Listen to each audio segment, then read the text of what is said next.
ज्योतिष मिथ नहीं है, सच्चाई है। साढ़े साथी बहुत इंपॉर्टेंट रोल प्ले करते हैं हमारी लाइफ में। तो इस वजह से नहीं क्योंकि वो केवल हमें एक गाइडलाइन देती है, एक पाथ देती है, इस वजह से भी क्योंकि वो हमें इंसान बनाती है। जो हमारा लाल किताब है, ये ऐसी रेमेडीज देता है जो आपको विद इन सेकेंड्स इम्पैक्ट करती है। मतलब आप रेमेडी करके वापस आए हो, घर तक आप पहुंचे भी नहीं हो, तब तक आपको रेमेडी का रिजल्ट दिखाई देना शुरू। हमें तो इस चीज़ का ध्यान रखना ही चाहिए, अपने कर्मों के फल का ध्यान रखना चाहिए, क्योंकि हमारे जो देवता हैं, शनिदेव, वो कर्म फल दाता हैं। Hello everyone, this is me Arya और आर्या ये देख रहे हैं आर्या अनादि, एक पॉडकास्ट जिसमें हम बात करते हैं एस्ट्रोलॉजी के बारे में, जिसमें हम बात करते हैं ज्योतिष की गणनाओं के बारे में, जिसमें हम बात करते हैं ग्रहों के बारे में। ज्योतिष एक बहुत छोटा सा टर्म है, लेकिन इसके बारे में अगर हम बात करें तो एक सामुद्रिक शास्त्र है। इसके बारे में मुझे ऐसा लगता है कि कोई पूरा जान ही नहीं पाया। वेदों के काल से पहले से ही जितने भी ब्राह्मण हमारे पास है, जितने भी वेद हैं, उपनिषद हैं, पुराण हैं, इन सब में एस्ट्रोलॉजी का वर्णन है। लेकिन आज ज़रूरत है इसको रिस्टोर करने की, क्योंकि ज़रूरत बन गई है आज के समाज में हमें ये समझने की कि एस्ट्रोलॉजी केवल एक मिथ नहीं है, एक साइंस है। जी हाँ, साइंस। मैं इसको साइंस क्यों बोल रहा हूँ? क्योंकि अगर हम इसको देखें, बड़ी ध्यान से देखें, या जिन्होंने इसके बारे में पढ़ाई की है, बड़ी पारखी नज़र से समझा है, तो इसमें हमें पता चलता है कि इसके पीछे जितनी भी चीज़ें हैं, वो प्रैक्टिकली पॉसिबल हैं। अब प्रैक्टिकली पॉसिबल मैं क्यों कह रहा हूँ? क्योंकि अगर ऐसा नहीं होता, तो लोग एस्ट्रोलॉजी फॉलो नहीं करते। जितने भी बड़े सेलिब्रिटीज़ हैं, whether it is Bollywood, whether it is cricket, हमारे देश में या पूरे वर्ल्ड में आप कहीं भी देख लें, तो वो इस चीज़ को मानते हैं और उसे फॉलो भी करते हैं। तो ये इस बात का वो पारदर्शिता से प्रदर्शित कर देता है कि इसके पीछे सच्चाई है। आज के जो हमारे गेस्ट हैं वो बहुत स्पेशल हैं। मैं उनको स्पेशल इसलिए नहीं बोल रहा क्योंकि वो हमारे आज गेस्ट हैं। मैं उनको स्पेशल इसलिए बोल रहा हूँ क्योंकि उन्होंने इतनी अच्छी रिसर्चेस की हैं, उन्होंने ऐसी प्रेडिक्शंस की हैं, जिसकी वजह से बहुत लोगों का फ़ायदा हुआ है। फ़ायदे का मतलब ये नहीं है केवल हम मॉनेटरी टर्म्स में बात करें, लेकिन इसमें health, wealth and career is also inclusive in it. तो सबसे पहले मैं वेलकम करता हूँ हमारी आज की गेस्ट का, which is Occult Master Miss Shivani Gupta. Hello ma'am, सबसे पहले स्वागत है आपका हमारे पॉडकास्ट एस्ट्रो काउ में। Hello Arya. Hello Arya and नमस्कार आर्या नादी के सभी दर्शकों को। Thank you for calling me to your show. Ma'am, मैं सबसे पहले तो आपको थैंक यू बोलना चाहता हूँ कि आप हमारे गेस्ट बने, क्योंकि ये बहुत इंपॉर्टेंट होता है किसी के लिए भी अपना टाइम निकालना, स्पेशली एक ऐसी फील्ड में आप हैं और ऊपर से सावन का महीना चल रहा है, तो मैं समझ सकता हूँ कि आप कितने इन्वॉल्व होंगे रिचुअल्स में या अपने क्लाइंट बेस पे। तो सबसे पहले thank you so much for coming on a show. Welcome, Arya. And it's also my pleasure to come to your show. It's not only the thing that I am giving your time, you are also giving me the time. So, both are very important, according to me. Thank you so much ma'am. Ma'am, आज का topic जो हमने रखा है वो मैं क्या कहूँ, मतलब मुझे ऐसा लगता है ये टॉपिक बहुत वैल्यूएबल टॉपिक है। वैल्यूएबल इसलिए है क्योंकि हमारे देश में कहिए या पूरी दुनिया में कहिए, हम लोग ना पॉजिटिव साइड से ज़्यादा नेगेटिव साइड देखते हैं और नेगेटिव एस्पेक्ट को ज़्यादा अट्रैक्ट करते हैं। हम ये नहीं देखेंगे कि क्या होने वाला है, हम ये देखेंगे अगर हमने ये कर दिया तो इससे हमें क्या नुकसान होगा। तो वैसे ही हमारा जो आज का टॉपिक है वो शनि देव की साढ़े साथी का टॉपिक है।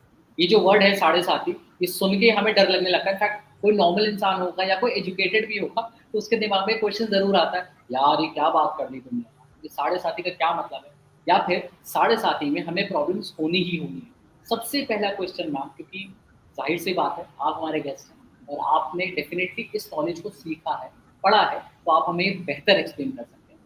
क्या साढ़े साथी होती है लिटरली, और होती है तो ये क्या होती है सही मायने में?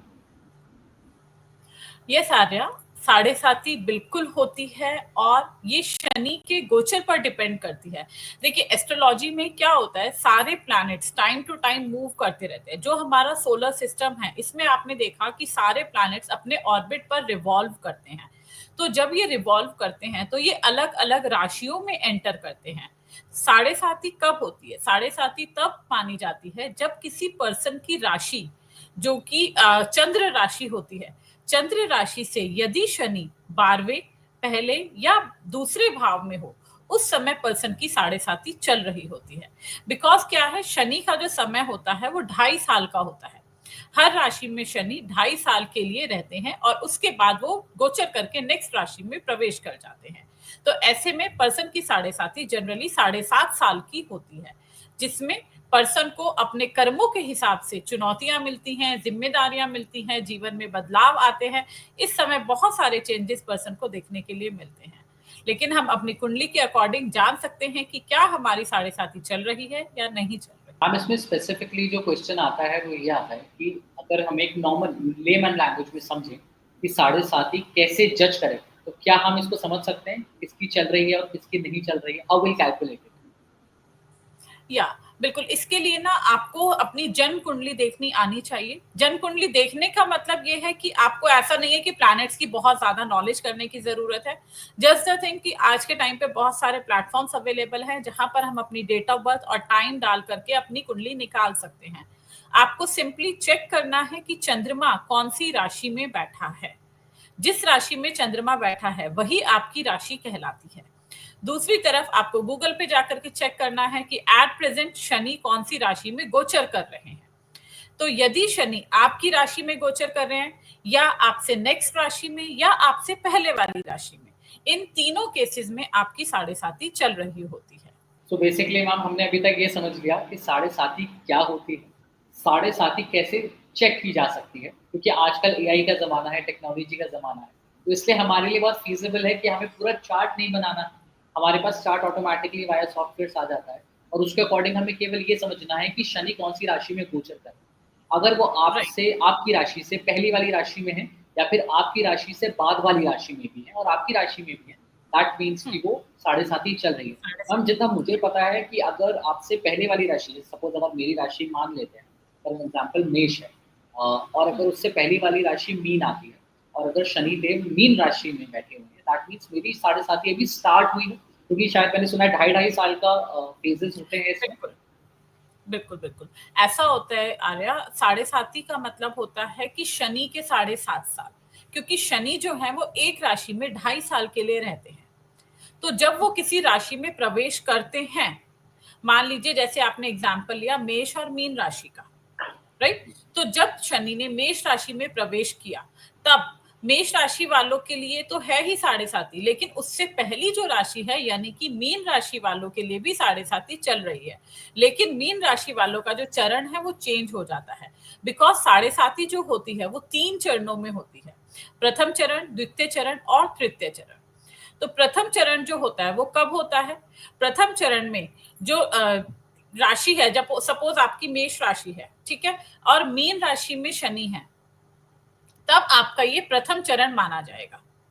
मीन राशि में शनि है यानी कि आपका पहला चरण शुरू हो चुका है, आपकी साढ़े साती शुरू हो चुकी है।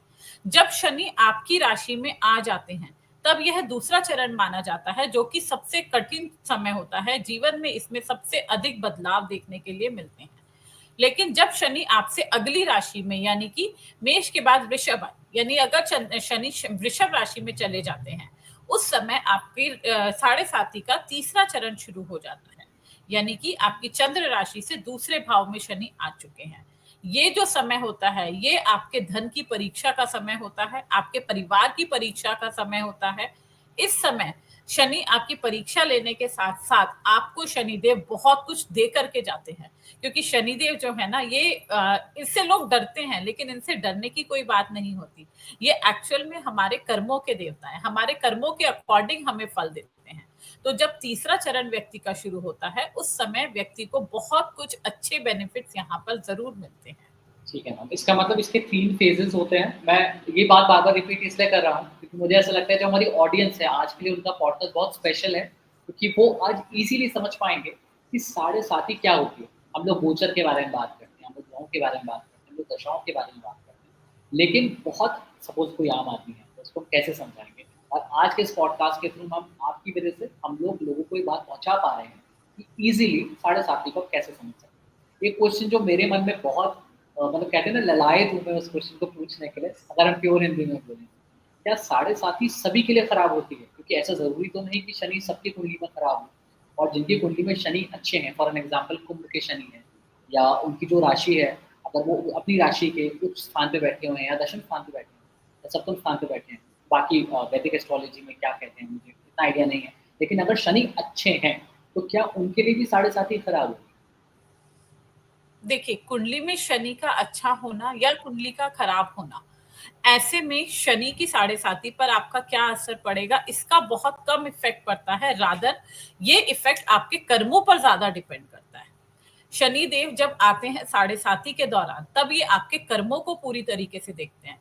जो व्यक्ति ईमानदार होते हैं, मेहनती होते हैं, सबसे बड़ी बात डिसिप्लिन में रहते हैं, उन लोगों के लिए साढ़े साथी बहुत ज्यादा बुरा समय नहीं होती। उनके लिए ये समय सफलता का होता है, उनके लिए ये समय करियर की ग्रोथ का होता है। इस समय ऐसे व्यक्ति जीवन में बड़ी बड़ी सीख सीख सकते हैं। लेकिन यदि व्यक्ति आलसी है, गलत काम करता है, शनि के बुरे काम होते हैं, शराब शबाब कबाब, यदि व्यक्ति इन चीजों में इन्वॉल्व है, तो उसके लिए शनि की साढ़े साथी का समय कठिनाइयों से भरा हुआ हो सकता है। यह समय फिर उसके जीवन में बाधाओं को बढ़ा सकता है।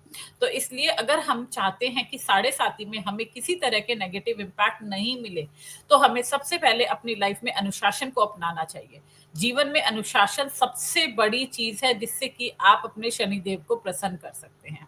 एस्ट्रोलॉजिकली जाएं तो बहुत सारी चीजें हैं, लेकिन आपको सबसे पहले अनुशासित होना होगा और मेहनती होना होगा, आलस को त्यागना होगा, तो आपको साढ़े साथी के नेगेटिव इम्पैक्ट नहीं मिलेंगे। मैम इससे एक कनेक्टेड क्वेश्चन है, जैसे हम लोग साढ़े साथी के बारे में बात कर रहे हैं, एक बहुत इंपॉर्टेंट टर्म हमने सुना है ढैया। तो क्या ढैया और साढ़े साथी आपस में को रिलेटेड है या ये अलग टाइम फ्रेम पर होता है? नहीं नहीं, ढैया और साढ़े साथी ये दोनों अलग अलग चीजें होती हैं, बिल्कुल अलग। साढ़े साथी का जो समय, जैसे मैंने आपको अभी बताया कि 7.5 साल का होता है, जबकि ढैया का जो समय होता है वो कुल 2.5 साल का होता है। ढैया कब होती है?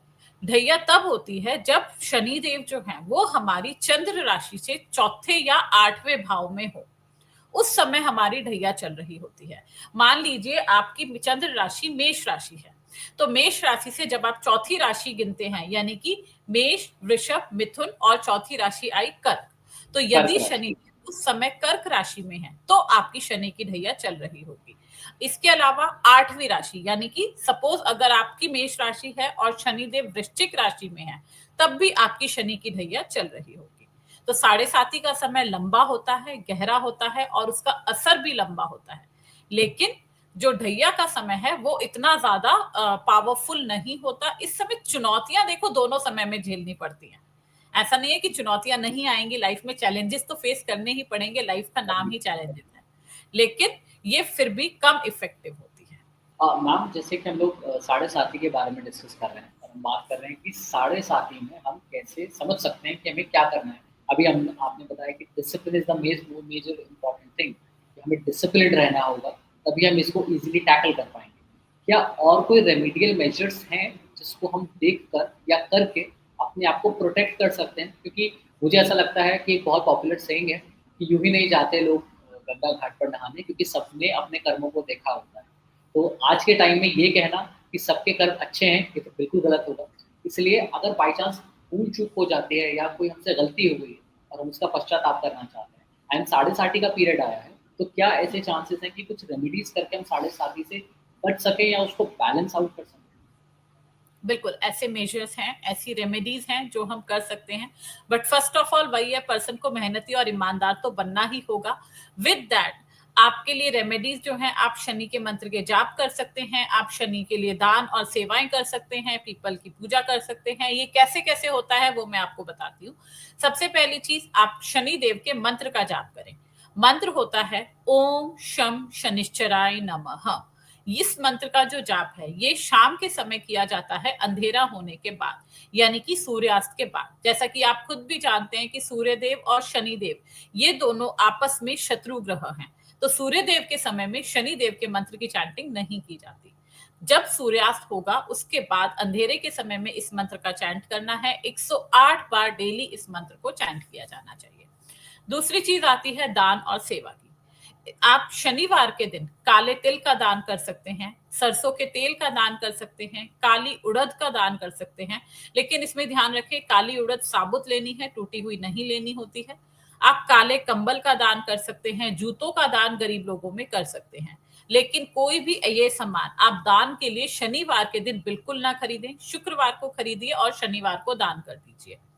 इसके बाद आप पीपल के पेड़ की पूजा कीजिए। शनिवार को या अमावस्या को दोनों ही दिन आप पीपल के पेड़ की पूजा करें, लेकिन ध्यान रखें संडे के दिन पीपल के पेड़ की पूजा नहीं की जाती। एक और चीज आपको बताना चाहूंगी, शनि की साढ़े साती के समय व्यक्ति के मन में नकारात्मक विचार बहुत आते हैं। तो उस नकारात्मक विचार से बचने के लिए, मानसिक शांति के लिए ध्यान और मेडिटेशन का सहारा लेना बहुत इंपॉर्टेंट। सो मैम बेसिकली आज हमने रेमेडीज़ के बारे में चर्चा की। आज हमने चर्चा करी कि कैसे हम साढ़े साथी में अपनी लाइफ को बैलेंस कर कर उनके अच्छे रिजल्ट्स ले सकते हैं। हमें एक बहुत इम्पोर्टेंट क्वेश्चन यहाँ पर ये आता है कि लोगों को ये समझना ज़रूरी है कि कुछ राशियाँ होती हैं या कुछ ग्रह होते हैं जिनसे शनि एंटी है। जैसे आपने कहा कि सूर्यदेव जो हैं वो शनि के विपरीत हैं या सूर्य ग्रह जो है वो शनि के विपरीत है।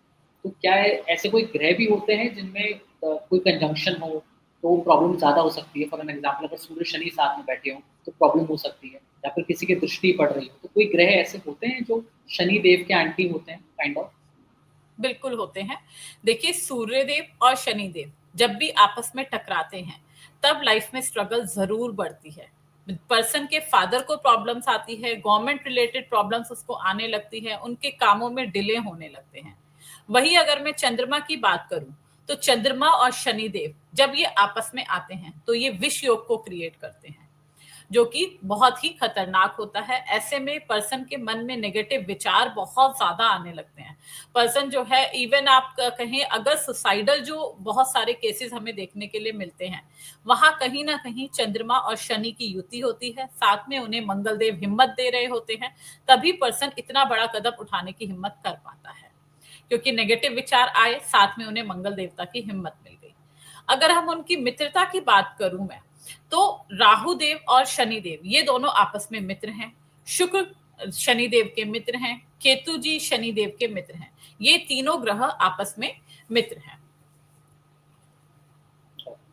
तो मैम आज मतलब मुझे एज एन ऑडियंस अगर मैं बात करूँ तो मेरे लिए बहुत स्पेशल डे है, क्योंकि मैं आज समझ पाया हूँ कि शनि से हमें डरना नहीं है, शनि से हमें प्यार करना है। प्यार इन सेंस कि अगर हम उनको भगवान के रूप में भी पूछते हैं तो भगवान ने हमें इस धरती पर भेजा है ताकि हम अपने जीवन को लीड कर सकें। तो भगवान हमारे साथ कुछ गलत करेगा ही नहीं, ये हमारे कर्म होते हैं जिसकी वजह से हमारे साथ जीवन में गलत होता है और सही होता है। एक खास सेक्शन है मैम हमारा जिसके बारे में हम बात कर रहे हैं, जिसमें हम बात करेंगे आपकी लाइफ के बारे में और आपकी जर्नी के बारे में कि आप कैसे इस फील्ड में आए और आपने क्यों एस्ट्रोलॉजी को चुना, और स्पेसिफिकली कौन सी ब्रांच आपको एस्ट्रोलॉजी की पसंद है। आर्या, एस्ट्रोलॉजी एक ऐसी फील्ड है जिसे हम नहीं चुनते। एस्ट्रोलॉजी खुद उस पर्सन को चुनती है जिससे कि वो एस्ट्रोलॉजी का ज्ञान देना चाहती है। There is no one in the world to choose astrology. कोई भी एस्ट्रोलॉजी को खुद से चूज नहीं कर सकता। सेम चीज मेरे साथ हुई। मेरे father in law already astrology के ज्ञाता हैं, उनको एस्ट्रोलॉजी की बहुत नॉलेज है। मैं उन्हें बहुत समय से देखती आ रही थी, लेकिन फिर भी मैं इसकी तरफ इंटरेस्ट नहीं बना पाई। लेकिन एक समय आया, कोविड का जब पीरियड था, जब हम सब ऑनलाइन चीजों से बहुत ज्यादा जुड़ गए और हमारा जो मोस्ट ऑफ द टाइम था वो स्क्रीनिंग पे जाने लगा, तब मैं न्यूमरोलॉजी से कनेक्ट हुई। और मैंने देखा कि न्यूमरोलॉजी एक ऐसी पद्धति है जिसमें कि आप बहुत ही आसानी से विद इन सेकेंड्स आप प्रिडिक्शन कर सकते हैं। विद इन सेकेंड्स आप बता सकते हैं कि पर्सन का नेचर कैसा है, पर्सन के साथ क्या होने वाला है, कौन से साल में उसको स्ट्रगल होगी। जब मैंने ये चीजें देखी तो मेरा इंटरेस्ट इस तरफ जागा, और जैसे ही इंटरेस्ट जागा तो मैंने इसको सीखना शुरू किया। मैंने बहुत से कोर्सेज किए। न्यूमरोलॉजी में मैंने मास्टरी की हुई है, जिसमें कि वैदिक न्यूमरोलॉजी, पाइथागोरियन न्यूमरोलॉजी, लोशू न्यूमरोलॉजी, शेल्डियन, ये सभी न्यूमरोलॉजी की फील्ड्स मैंने स्टडी की हुई हैं। विद दैट मैंने फिर टैरो रीडिंग किया, पामिस्ट्री किया, और इसके अलावा एस्ट्रोलॉजी में वैदिक एस्ट्रोलॉजी किया, वास्तु किया, लाल किताब किया। ये सारे कोर्सेज मैं करती चली गई, एंड विद दैट मैंने आगे कंसल्टेशन देना और पढ़ाना शुरू किया। अभी जो मेरा काम है, मुझे स्पेशली मजा आता है स्टूडेंट्स को गाइड करने में, स्टूडेंट्स को पढ़ाने में। मेरे साथ बहुत सारे मेरे स्टूडेंट्स हैं जो कि बहुत हैप्पी हैं और उन्होंने मुझसे सीख करके अलग अलग प्लेटफॉर्म पे अर्निंग शुरू कर दी है। देखिए, एस्ट्रोलॉजी एक ऐसा माध्यम है जिससे कि हम दूसरों की मदद तो कर ही सकते हैं, साथ साथ हम एक बहुत अच्छी अर्निंग भी कर सकते हैं। तो हर किसी व्यक्ति को, अगर वो अर्निंग के पर्पज से नहीं तो भी अपनी फैमिली को ठीक करने के लिए एस्ट्रोलॉजी की कुछ ना कुछ नॉलेज, बेसिक नॉलेज जरूर उनको अपने साथ में रखनी चाहिए। मैम अभी जो हमने बात करी रिगार्डिंग साढ़े साथी के बारे में बात करें, आपने जो डिस्क्रिप्शन दिया अभी न्यूमरोलॉजी का आपने उसमें जिक्र किया, कि आपने न्यूमरोलॉजी भी सीखी है, तो उसमें एक छोटा-सा क्वेश्चन मैं पूछना चाहूँगा कि जो लोग 8 नंबर बॉर्न होते हैं, 17 बॉर्न होते हैं या 26 बॉर्न होते हैं, तो वो डेफिनिटली आई गेस सैटर्न से गवर्न होते हैं। तो अगर कोई व्यक्ति सैटर्न से गवर्न हो रहा है और उसके पास जीवन में साढ़े साती का प्रभाव आ जाता है, तो वो भी उसके कर्म पे निर्धारित होगा या शनिदेव थोड़े क्या कहते हैं उसे डिस्काउंट दे देते हैं, यार मैं तुम्हें गवर्न करता हूँ, तो मैं तुम्हें ज़्यादा परेशान नहीं करूँगा। नहीं, ऐसा नहीं है, बल्कि जो 8 नंबर रूल हैं, इनके ऊपर शनिदेव का प्रभाव बढ़ जाता है। अरे यार! रादर देन कम होने की जगह इन पर बढ़ जाता है, बिकॉज ये ऑलरेडी 8 नंबर है, ऑलरेडी शनिदेव का नंबर इनके साथ में है। और एक और चीज बताऊं, 8 नंबर रूल जो पर्सन होते हैं ना, काफी स्ट्रेट फॉरवर्ड होते हैं। इन लोगों की एक स्पेशल क्वालिटी ये है कि ये कुछ भी गलत होता हुआ देखते हैं तो ये लोग मियाँ मिट्ठू या डबल स्टैंडर्ड नहीं होते। ये लोग जो बोलते हैं स्ट्रेट फॉरवर्ड सामने बोलते हैं, और जिसकी वजह से इनके रिलेशंस बहुत खराब हो जाते हैं। और जिस समय शनिदेव की साढ़े साथी चल रही होती है, उस समय इनकी ये क्वालिटी और इनहैंस हो जाती है। तो जब हम आज का जो समय है, आज का जो दौर चल रहा है, इस समय अगर हम ज्यादा स्ट्रेट फॉरवर्ड होते हैं तो लोग हमें कट ऑफ कर देते हैं। तो इन लोगों को मेजर प्रॉब्लम इस समय में ये फेस करनी पड़ती है, क्योंकि स्ट्रेट फॉरवर्ड है, नेचर है, वो चीज उनकी चेंज होगी नहीं और लोग पसंद करेंगे नहीं। तो बेसिकली उनकी पर्सनैलिटी थोड़ी-थोड़ी शनिदेव की तरह होती है, what you will be to me मैं वैसा ही आपको रेसिप्रोकेट करूँगा। लेकिन आज के दौर में ऐसा ज़रूरी नहीं है कि आप अगर ऐसा करें तो आपको अच्छा समझा। आपको शुगर कोटेड रहना पड़ता है, चीज़ों को बैलेंस करना पड़ता है। एक राइट। चीज़ हम आपने और इसमें डिस्कस करी कि आपने वैदिक भी पढ़ा है और आपने लाल किताब भी पढ़ा है। जहाँ तक मुझे जी। पता है मैम शायद लाल किताब में राशियों का प्रेवलेंस नहीं है, राशियों को नहीं। कंसिडर नहीं करा जाता, पहले घर को मेष राशि ही माना जाता है। तो जी। वैदिक और लाल किताब में आपने दोनों पढ़ी है। क्या मतलब मैं ये नहीं कहूँगा कि कौन-सा आपको ज़्यादा पसंद है, मैं ये कहूँगा कि क्या ईज़ी है लोगों को समझाने के लिए, कि किस चीज़ को वो फ़ॉलो कर सकते हैं? क्योंकि हर किसी का अलग-अलग सब्जेक्ट होता है। कोई पीसीएम हम्म। लेता है, कोई पीसीबी लेता है। तो वैदिक और लाल किताब के हिसाब से अगर आपको मैं कहूँ कि आप चूज़ कीजिए, तो आप किसे चूज़ करेंगे? रिगार्डिंग रेमेडियल पार्ट में और लोगों को गाइड करने के लिए, क्या बेटर देख, फॉर्म है? बिल्कुल। अगर मैं रेमेडियल पार्ट की बात करूँ ना आर्या, तो जो हमारा लाल किताब है, ये ऐसी रेमेडीज देता है जो आपको विद इन सेकेंड्स इम्पैक्ट करती हैं। वैदिक की जो रेमेडीज हैं वो भी बहुत अच्छा इम्पैक्ट करती हैं, बट उनको रिजल्ट आने में थोड़ा सा समय लग जाता है। लेकिन आपको लाल किताब से जो रेमेडीज मिलेंगी, आप मतलब आप रेमेडी करके वापस आए हो, घर तक आप पहुंचे भी नहीं हो, तब तक आपको रेमेडी का रिजल्ट दिखाई देना शुरू हो जाता है। तो रेमेडी के अकॉर्डिंग कहूँ तो लाल किताब बहुत इफेक्टिव है। दूसरी तरफ देखिए, अपनी ये दोनों पद्धतियां, वैदिक एस्ट्रोलॉजी और लाल किताब, अपनी अपनी जगह पूरी तरह परफेक्ट है। इसमें हम किसी के अंदर कोई कमियां नहीं निकाल सकते हैं। लेकिन वैदिक की जो नॉलेज है इतनी डीप है, इतनी डीप है कि अगर आप इसको डीप तक जाना चाहते हैं तो आपको मिनिमम 3 साल इसको देने होंगे। 3 साल के बाद आप इसमें एक्सपर्टाइज कर सकते हैं। जबकि लाल किताब में, अगर मैं कहूं कि आपको बहुत डीप जाना है, लाल किताब एक ऐसा सब्जेक्ट है जिसको एटलीस्ट 43 टाइम्स आपको रीड करना होगा। अगर आपने 43 टाइम्स इसको रीड किया, तब आप इसको कंठस्थ करके याद कर पाएंगे और तब आप इससे प्रिडिक्शन कर पाएंगे। तो दोनों अपनी अपनी जगह बहुत अच्छे सब्जेक्ट्स हैं, दोनों ही बहुत अच्छी तरीके से गाइड करते हैं, but remedial point of view से Lal Kitab is much better. So basically Lal Kitab का जो जनरेशन हुआ था, जो ये बनाई गई थी, वो इसलिए बनाई गई थी, जो मुझे समझ आता है कि आम आदमी इस चीज़ से कनेक्ट कर पाए। क्योंकि मंत्र होते हैं, जाप होते हैं, प्राण प्रतिष्ठा होती है, ये ब्राह्मणों द्वारा होती है और वो वैदिक में ये थोड़ा मुश्किल होता है, लोग कनेक्ट नहीं कर पाते। लेकिन शायद लाल किताब की रेमेडीज़ ऐसी होती है जिससे लोग कनेक्ट कर पाते हैं, जिसकी वजह से लोग उसके आगे उस चीज़ को फ़ॉलो कर पाते हैं। तो मैम लाल बिकॉज किताब क्योंकि वैद बिकॉज द थिंग आ रहा है, जो वैदिक की रेमेडीज होती हैं, ये श्योर रेमेडीज होती हैं, जो कि ऑलरेडी प्री डिफाइंड रेमेडीज हैं, कि अगर आपको ये प्रॉब्लम आ रहा है तो आपको यही रेमेडी करनी है। लेकिन जो लाल किताब की जो रेमेडीज हैं वो क्रिएट की जाती हैं according to the problem, according to the situation and according to the pocket of the person. Because आप देखिए, आज के समय में हर पर्सन ऐसा नहीं है जो महंगी रेमेडीज को अफोर्ड कर सके। तो हमें पॉकेट फ्रेंडली रेमेडीज भी बनानी आनी चाहिए, जो कि हम लाल किताब में कर सकते हैं, लेकिन वैदिक में ऐसा नहीं। तो मैम वैदिक और लाल किताब दोनों में साढ़े साती का कॉन्सेप्ट मेंशन है या केवल ये वैदिक का ही पार्ट नहीं, ये वैदिक का पार्ट है। लाल किताब है? साढ़े लेकिन आप साथी को मुझे नहीं। लेकिन बेसिकली अगर हम देखें तो क्योंकि ये वैदिक का पार्ट है, लेकिन लोगों को इसमें रिजल्ट्स मिलते हैं जब वो प्रॉब्लम्स आती है। मैंने कहीं सुना था कि हमारे जो सदी के महानायक हैं, श्री अमिताभ बच्चन जी, जब उनके जीवन में साढ़े साती आई तो उन्हें भी डाउनफॉल देखना पड़ा और फिर शायद उन्होंने शायद नीलम स्टोन को पहना, तो उनको उस चीज़ की प्रॉब्लम का सॉल्यूशन भी मिला। तो ये तो बड़े-बड़े सेलिब्रिटीज़ के साथ हुआ, तो हम तो फिर भी आम आदमी हैं। हमें तो इस चीज़ का ध्यान रखना ही चाहिए, अपने कर्मों के फल का ध्यान रखना चाहिए, क्योंकि हमारे जो देवता हैं, शनिदेव, वो कर्म फल दाते हैं। Thank you so much ma'am for connecting for the podcast with us. मैं अपने दर्शकों को बताना चाहूँगा कि do follow ma'am's channel as well, that is divine hub. Insta पर आप चेकआउट कर सकते हैं, हम लिंक डिस्क्रिप्शन में भी डाल देंगे। लेकिन आप सबके लिए बहुत इंपॉर्टेंट बात, ज्योतिष मिथ नहीं है, सच्चाई है। जैसे कि आज के पॉडकास्ट में हमने समझा साढ़े साती। साढ़े साती बहुत इंपॉर्टेंट रोल प्ले करती है हमारी लाइफ में। वो इस वजह से नहीं क्योंकि वो केवल हमें एक गाइडलाइन देती है, एक पाथ देती है, इस वजह से भी क्योंकि वो हमें इंसान बनाती है, वो हमें इंसानियत सिखाती है। वो एक ऐसा टाइम होता है जहाँ हमें समझ आता है कि जीवन का मूल स्वरूप क्या है, हमें क्या समझना है, कैसे समझना है और अपनी लाइफ में अगर हम भटक गए हैं, तो हमें आगे कैसे बढ़ना है। ऐसे और इंटरेस्टिंग पॉडकास्ट के लिए देखते रहिए एस्ट्रो टाउ और लाइक, शेयर और सब्सक्राइब करना ना भूलें आर्या अनादि को। Thank you so much. मैं आर्या आपसे विदा लेता हूँ। अगले पॉडकास्ट में मिलते हैं विद अनदर एस्ट्रोलॉजी।